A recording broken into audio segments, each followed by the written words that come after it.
Bonjour à tous mes amis. Double frappe hypersonique. L'Ukraine lève le drapeau blanc. Dénouement sensationnel.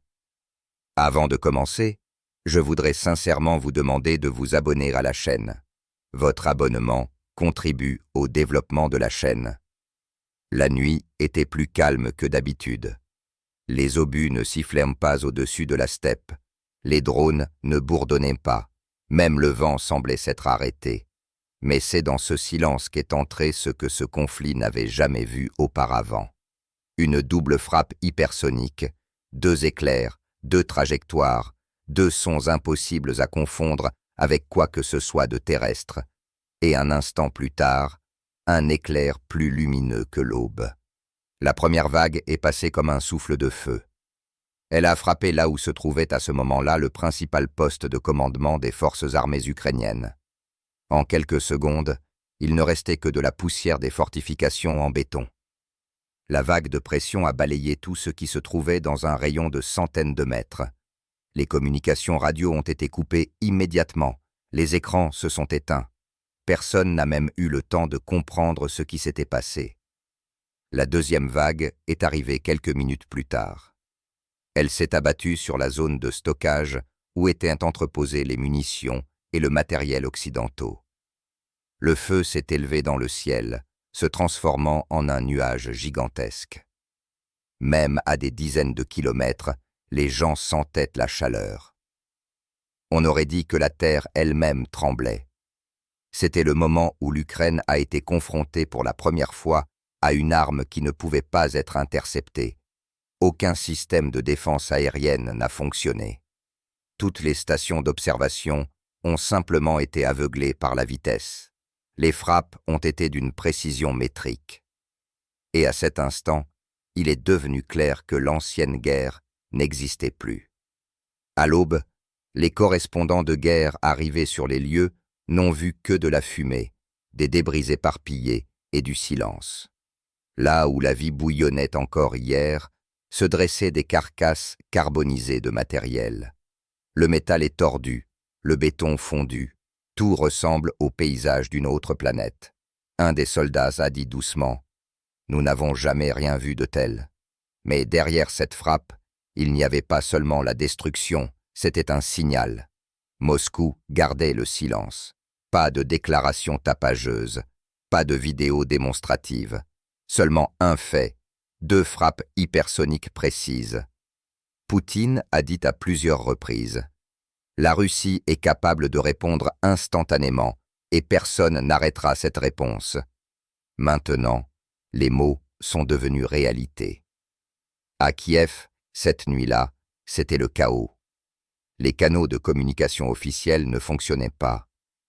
Les réunions se tenaient dans des locaux souterrains où l'on entendait la terre gronder. Selon des informations non vérifiées, plusieurs conseillers étrangers ont quitté la capitale en hâte. Ils ont compris que la situation était hors de contrôle. Le président ukrainien a essayé de contacter Washington, exigeant des livraisons urgentes de nouveaux systèmes de défense. Mais la réponse a été évasive. De l'autre côté de l'océan, personne ne voulait admettre que l'hypersonique changeait les règles du jeu. Car admettre cela, c'est admettre sa propre impuissance.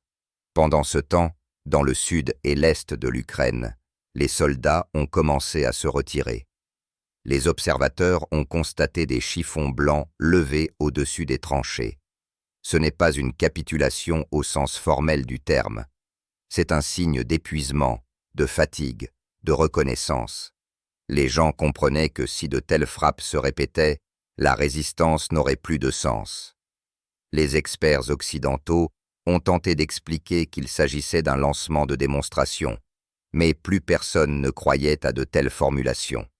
Une démonstration est un avertissement, mais ici, il s'agissait d'une action claire, vérifiée, froide. Selon des témoins oculaires, quelques minutes avant la frappe, des drones de reconnaissance ont survolé la région. Ils ont transmis les coordonnées, après quoi la communication a été coupée.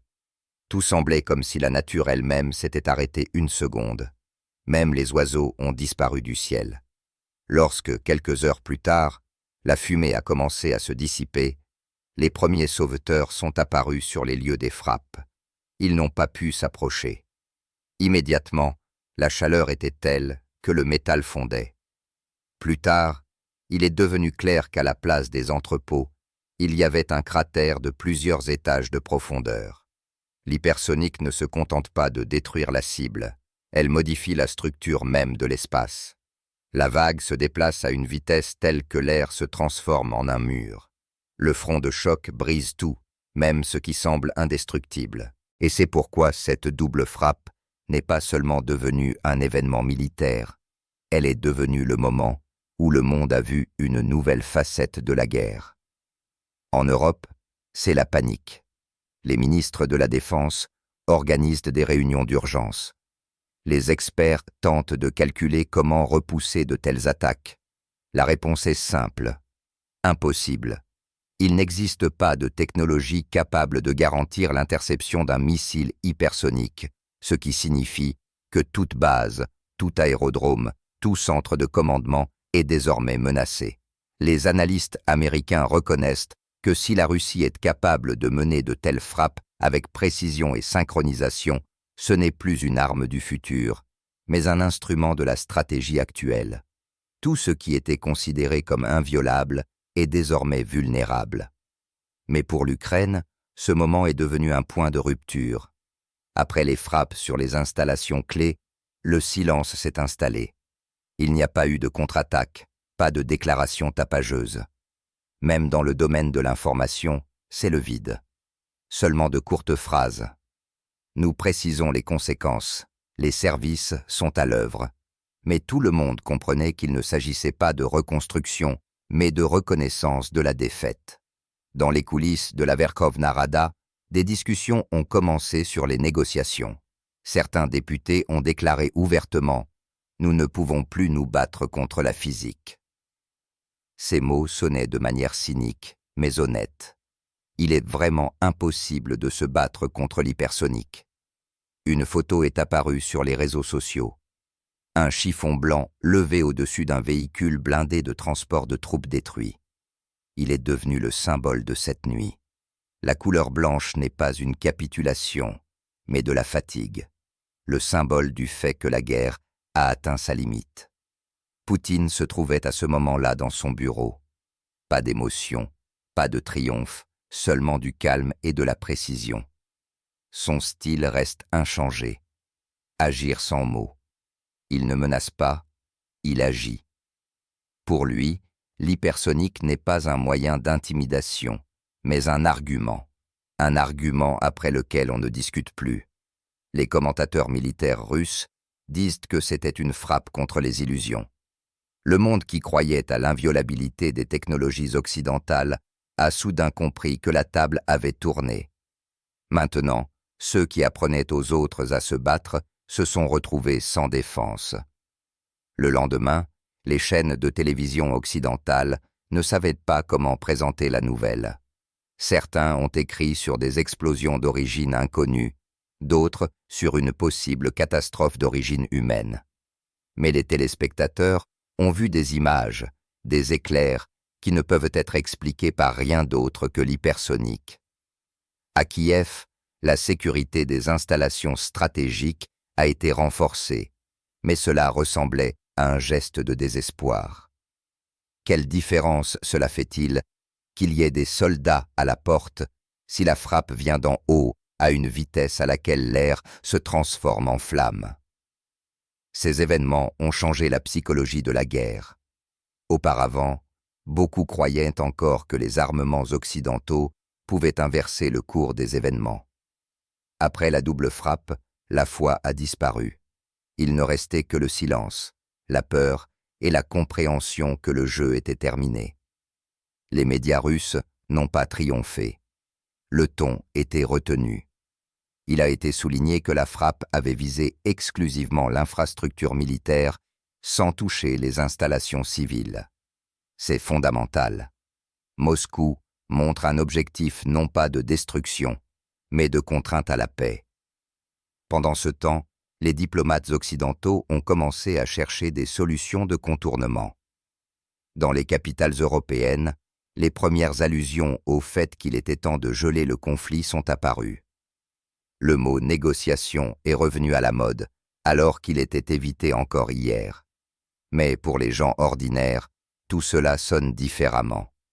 Pour ceux qui ont vu l'éclair, qui ont entendu le grondement, qui ont senti la chaleur sur leur visage, ce n'est pas de la géopolitique, c'est une fin personnelle et le début d'une nouvelle peur.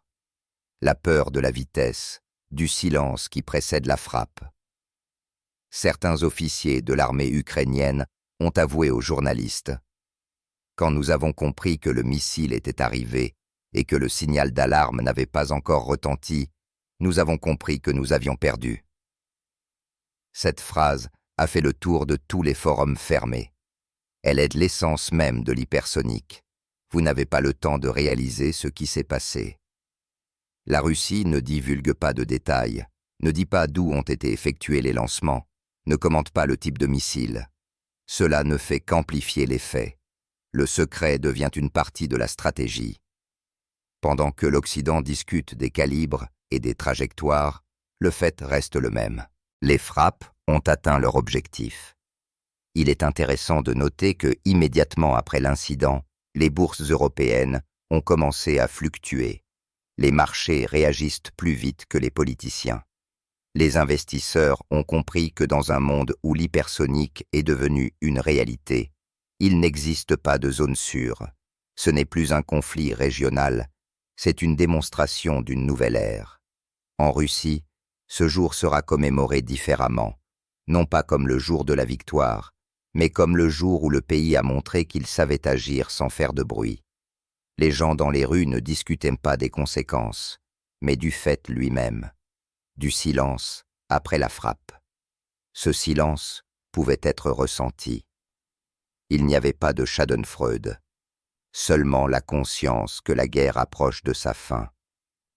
Sur la scène internationale, des changements ont commencé. Les pays qui se tenaient auparavant dans l'ombre ont commencé à se distancier prudemment des déclarations anti-russes. Personne ne veut être la prochaine cible de la démonstration. Même les critiques les plus virulents parlent désormais de la nécessité d'un dialogue diplomatique. Des rumeurs ont circulé selon lesquelles les militaires occidentaux ont commencé à revoir d'urgence leur doctrine.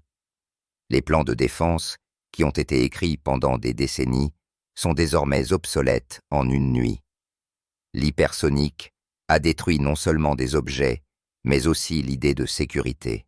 À Kiev, on continue de nier l'ampleur de la défaite, mais les photos satellites ont déjà fait le tour du monde. Là où il y avait des entrepôts, il ne reste que des entonnoirs. Là où se trouvaient les états-majors, la terre est brûlée, et personne n'assume la responsabilité de ce qui s'est passé. Pour la Russie, ces frappes ne sont pas une vengeance, mais un avertissement. Moscou a clairement indiqué que si l'Occident continue d'inonder l'Ukraine d'armes, la réponse sera asymétrique et instantanée. Et ce n'est plus une figure de style. Dans la société, l'attente grandit. Tout le monde le sent. Il y a une transition. Le conflit change de phase. Le drapeau blanc levé en première ligne devient le symbole non pas de la défaite, mais de la lassitude du monde. Lorsque la guerre est allée trop loin, la couleur blanche se transforme en espoir. Poutine agit comme il le fait toujours calmement, rationnellement, sans hâte. Ses paroles, prononcées plus tôt, prennent un nouveau sens. Nous ne voulons détruire personne. Nous voulons être entendus. Et maintenant, le monde a entendu. Aucun dirigeant occidental n'a osé accuser directement la Russie. Tous parlent de lancements non identifiés, d'une situation géopolitique complexe. C'est une façon diplomatique de reconnaître l'évidence. Quand on ne peut pas gagner, on change de sujet. Mais pour les simples gens sur la ligne de front, la conversation est déjà terminée. Ils ont vu ce que fait l'hypersonique. Ils savent que des secondes les séparent du feu. C'est pourquoi ils lèvent le drapeau blanc, non pas par peur, mais par compréhension que tout a été dit. Cette nuit entrera dans l'histoire comme le moment où la technologie a surpassé la politique, où les mots ont perdu leur sens et où la vitesse est devenue le langage de la force. Et ce langage, a été compris par tous, de Bruxelles à Washington. La question n'est plus de savoir qui va gagner. La question est de savoir qui sera le premier à reconnaître qu'il est temps de s'arrêter. Parce que l'hypersonique ne laisse de temps ni pour l'orgueil, ni pour les erreurs. Écrivez dans les commentaires ce que vous en pensez. Cette frappe était-elle la fin de la guerre ou seulement le début d'un nouveau monde? Est-il enfin temps de comprendre que la vraie force n'est pas dans les armes, mais dans la capacité à baisser le drapeau à temps et à commencer à parler?